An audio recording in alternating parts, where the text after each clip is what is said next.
सेहत की 35 साल की एक व्यूवर हैं, आगरा की रहने वाली हैं। उनके कहने पर हम उनका नाम यहाँ पर नहीं बता रहे। उन्होंने हमें मेल लिखकर बताया कि दूसरे बच्चे के जन्म के बाद से उन्हें पेल्विस एरिया में काफ़ी दर्द हो रहा है। साथ ही वो ढंग से पेशाब भी नहीं कर पाती। ऐसा लगता है अभी और पेशाब बचा हुआ है। डॉक्टर ने उनकी जांच कर बताया कि उन्हें पेल्विक ऑर्गन प्रोलैप्स की समस्या हो गई है और उनका गर्भाशय निकालना पड़ेगा। इसके बाद से वो काफ़ी परेशान है। अब वो चाहती हैं कि हम डॉक्टर से पेल्विक ऑर्गन प्रोलैप्स किस वजह से होता है और इसका इलाज क्या है, इसके बारे में बात करके बताएं। लेकिन उससे पहले ये जान लीजिए कि पेल्विक ऑर्गन प्रोलैप्स होता क्या है।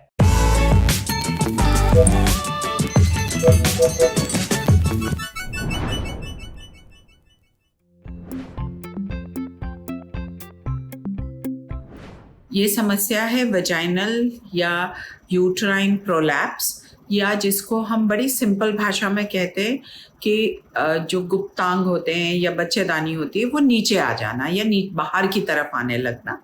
इसको प्रोलैप्स का बेसिक सिंपल मतलब होता है किसी भी चीज़ को अपनी नॉर्मल जगह से हिल के और नीचे की तरफ आना।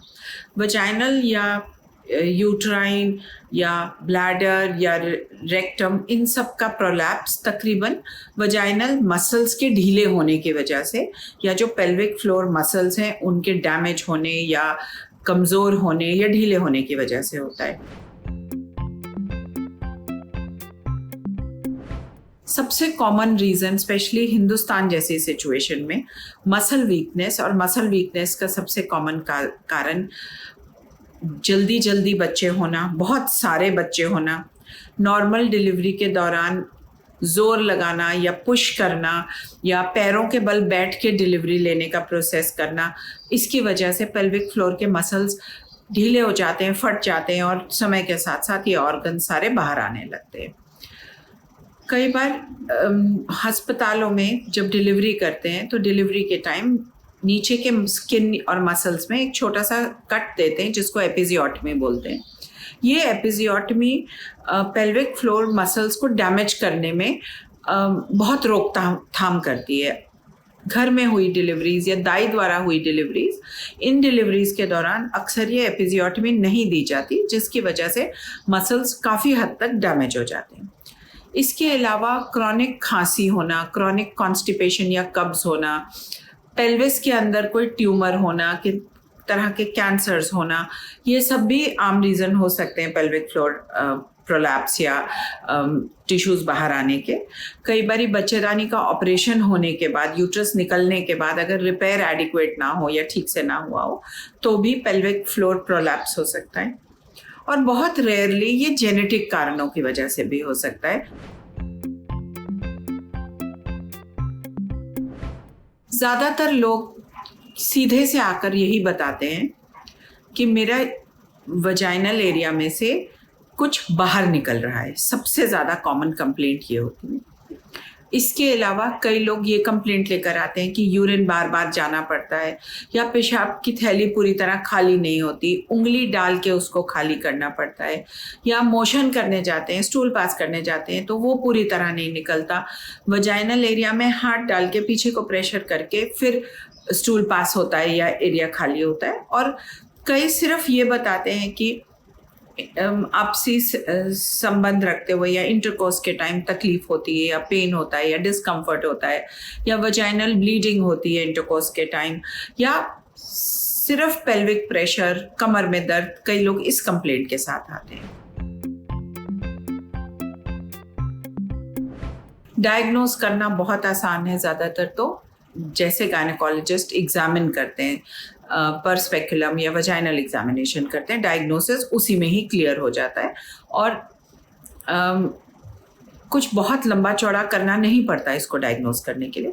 मगर फिर भी कई बारी यूरोफ्लोमेट्री या MRI की ज़रूरत पड़ सकती है या KUB अल्ट्रासाउंड की ज़रूरत पड़ सकती है डायग्नोसिस को कंफर्म करने के लिए, स्पेशली अगर डिसेंट सिर्फ ब्लैडर या रेक्टम का हो। कुछ इलाज नॉन सर्जिकल होते हैं पर ज़्यादातर इसका ट्रीटमेंट सर्जरी से ही होता है। नॉन सर्जिकल इलाज में पेल्विक फ्लोर मसल्स की एक्सरसाइज, जिसको टिपिकली कीगल्स एक्सरसाइज बोलते हैं, उसका बहुत इंपॉर्टेंट रोल होता है, क्योंकि कीगल्स एक्सरसाइज की मदद से या पेल्विक फ्लोर मसल को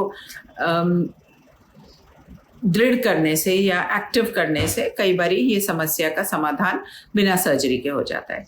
कई कंडीशंस लेज़र से हेल्प मदद पाते हैं। लेज़र थेरेपी से कई बार पेल्विक फ्लोर को सपोर्ट मिलती है और इससे भी ये प्रॉब्लम सॉल्व हो सकती है, पर ज़्यादातर लोगों को इसके लिए सर्जरी की रिक्वायरमेंट होती है।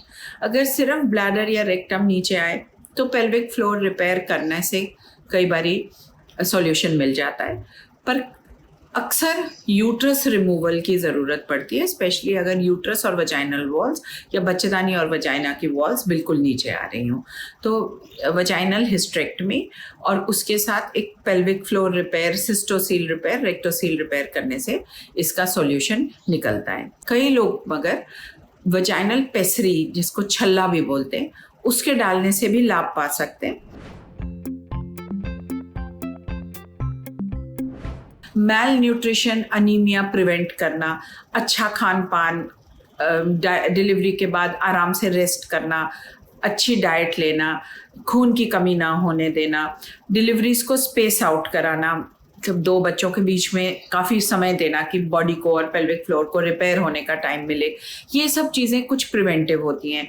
स्मोकिंग अवॉइड करें, वज़न ना बढ़ने दें, रेगुलरली एक्सरसाइज करें ताकि इंट्राएब्डोमिनल प्रेशर बढ़ने जैसी स्थिति ही ना आए, खांसी ना होने दें बार बार।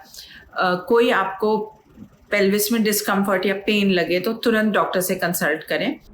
जैसे कि डॉक्टर ने बताया, अगर पेल्विस एरिया में दर्द हो रहा है, वजाइना से कुछ बाहर निकलने जैसा महसूस हो रहा है या फिर पेशाब और मल करने में दिक्कत महसूस हो रही है तो डॉक्टर को ज़रूर दिखा लें ताकि समय रहते समस्या का इलाज हो सके। अब चलते हैं सेहत के अगले सेगमेंट की तरफ, यानी तन की बात। जानिए वर्कआउट के दौरान चक्कर आने पर क्या करना चाहिए।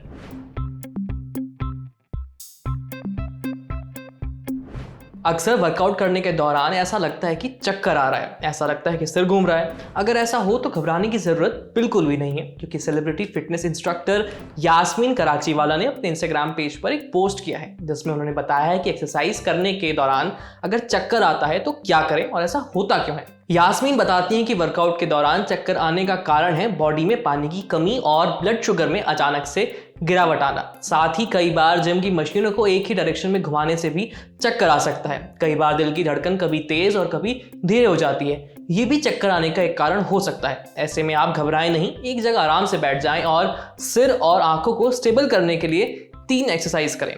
आंखों को स्टेबल करने के लिए आप एक जगह पर बैठ जाएं, पीठ और गर्दन और सिर को सीधा रखें। अब अपनी आंखों से एक बार ऊपर देखें, फिर एक बार नीचे देखें। इसे 10 बार दोहराइए। इसके बाद सिर को सीधा रखते हुए आंखों को दाएं से बाएं घुमाएं, यानी एक बार दाएं देखें फिर एक बार बाएं। इसे भी 10 बार दोहराएं। आखिर में अपनी आंखों से ऊपर दाईं तरफ कोने में देखें और फिर नीचे बाईं तरफ कोने में देखें। इस एक्सरसाइज को भी 10 बार करना है। अब बारी आती है सिर को स्टेबल करने की। इसके लिए आपको अपनी पीठ सीधे रखते हुए बैठना है। इस बार आंखों को एक जगह फिक्स रखें और सिर को ऊपर से नीचे घुमाएं, फिर दाएं से बाएं घुमाएं और आखिर में सिर को डायगोनली घुमाएं, यानी ऊपर दाईं तरफ से सिर को घुमाते हुए नीचे बाईं तरफ ले जाएं। इन तीनों एक्सरसाइजेस को आपको 10-10 बार करना है। साथ ही अगर कभी एक्सरसाइज करने के दौरान चक्कर जैसा महसूस हो या चक्कर आए तो एक केला या कुछ खजूर खाएं। इनमें मौजूद हेल्दी कार्बोहाइड्रेट्स आपकी ब्लड शुगर के लेवल को मेंटेन रखते हैं। अब बारी है सेहत के आखिरी सेगमेंट खुराक की, यानी झकास सी हेल्थ टिप। जानिए पेट में कम एसिड बनने से क्या दिक्कत हो सकती है। हमारे पेट में मौजूद एसिड खाना पचाने के लिए हमारी मदद करता है। साथ ही अगर खाने के साथ कोई वायरस या बुरे बैक्टीरिया पेट में पहुंच जाते हैं तो पेट का एसिड उन्हें मार देता है। यानी पेट में मौजूद एसिड हमें स्वस्थ बनाए रखने के लिए बहुत अहम है। लेकिन अगर एसिड की मात्रा ज्यादा हो जाए तो ब्लोटिंग, सीने में जलन और पेट से जुड़ी समस्याएं हो सकती हैं। पर कभी सोचा है कि अगर पेट में एसिड कम हो जाए तो क्या होगा? इसके बारे में न्यूट्रिशनिस्ट राशि चौधरी ने अपने इंस्टाग्राम पेज पर बात की है। राशि बताती हैं कि खाने की नली का निचला हिस्सा पेट से जुड़ा होता है। पेट में अगर एसिड ज़्यादा हो तो खाने की नली का निचला हिस्सा बंद रहता है, लेकिन जब भी एसिड का लेवल कम होता है तो ये हिस्सा खुल जाता है। अगर पेट में एसिड की मात्रा कम होगी तो एसिड में गैस बनने लगेगी। ये गैस खाने की नली के जरिए ऊपर उठने लगती है। इस वजह से भी एसिड रिफ्लेक्स और सीने में जलन जैसी समस्याएं हो सकती हैं। साथ ही देर रात स्नैक्स खाना, शराब और कॉफ़ी का ज़्यादा सेवन, स्मोकिंग के कारण भी पेट में एसिड की मात्रा कम हो जाती है। इसलिए अपनी लाइफस्टाइल को सुधारें। आप समझे कि पेट में एसिड के लेवल को बनाए रखना कितना ज़्यादा ज़रूरी है। अगर आप एसिडिटी से बचने के लिए एंटासिड्स लेंगे तो इससे आपके पेट का पीएच बिगड़ जाएगा। इस वजह से पेट में बुरे बैक्टीरिया की मात्रा बढ़ जाएगी और इन्फेक्शंस का खतरा हो सकता है। तो इन सभी समस्याओं से बचने के लिए आपको अपना अच्छा लाइफस्टाइल फॉलो करना है, अच्छी डाइट फॉलो करनी है। फिर भी अगर दिक्कत हो तो डॉक्टर को ज़रूर दिखा लें। आज सेहत में इतना ही। अच्छा, अगर आप डॉक्टर हैं या फिर आपका डॉक्टर से कोई सवाल है तो स्क्रीन पर दिख रही इस ईमेल आईडी पर अपना सवाल भेज दीजिए। एक ज़रूरी सूचना, पूरे होने जा रहे हैं राजनीति की साप्ताहिक कक्षा यानी नेता नगरी के 200 एपिसोड। मौका है जश्न का और आपके पास मौका है इस खुशी में शामिल होने का। वो कैसे, जानने के लिए जुड़े रहिए ललन टॉप के साथ। हम जल्दी आपको बताएंगे पूरा कार्यक्रम। तब तक ललन टॉप की सोशल मीडिया हैंडल्स पर दिए गए लिंक पर रजिस्टर करें। मेरा नाम है आयुष, देखते रहिए ललन टॉप। पीले चावल भिजवा रहा हूं आपको। हमारे बुंदेलखंड में न्योता ऐसे ही दिया जाता है। आपका और हमारा एक वीकली पॉलिटिकल रिश्ता है। ये रिश्ता नेता नगरी का नाम लेकर आता है। इसमें हम भरपूर चर्चा करते हैं, कुरेद कर पूछते हैं वो सारे सवाल जो सत्ता के गर्भगृह से जुड़े हैं, वो बातें जो आपको पता होनी चाहिए ताकि आप भी चौराहे के चाणक्य बन सकें। आपका नेता नगरी अपने 200 एपिसोड पूरा कर रहा है। अगर आप इस दफा लाइव ऑडियंस में आना चाहते हैं, सवाल पूछना चाहते हैं हमसे, राहुल श्रीवास्तव से या फिर राजदीप सरदेसाई से, तो आपका स्वागत है। करना कुछ नहीं है, रिश्ता पहले से बना हुआ है। सिर्फ डिस्क्रिप्शन में दिए लिंक पर क्लिक करना है और अपने डिटेल्स शेयर करने हैं। तो 2 अगस्त को दिल्ली में होगी मुलाकात। नेता नगरी के 200वें एपिसोड में हम और आप आएंगे, परिवार जुड़ेगा, तो ये अपने आप बन जाएगा नेता नगरी महोत्सव। तो आइए शुरू करते हैं इस हफ्ते की राजनीतिक चर्चा।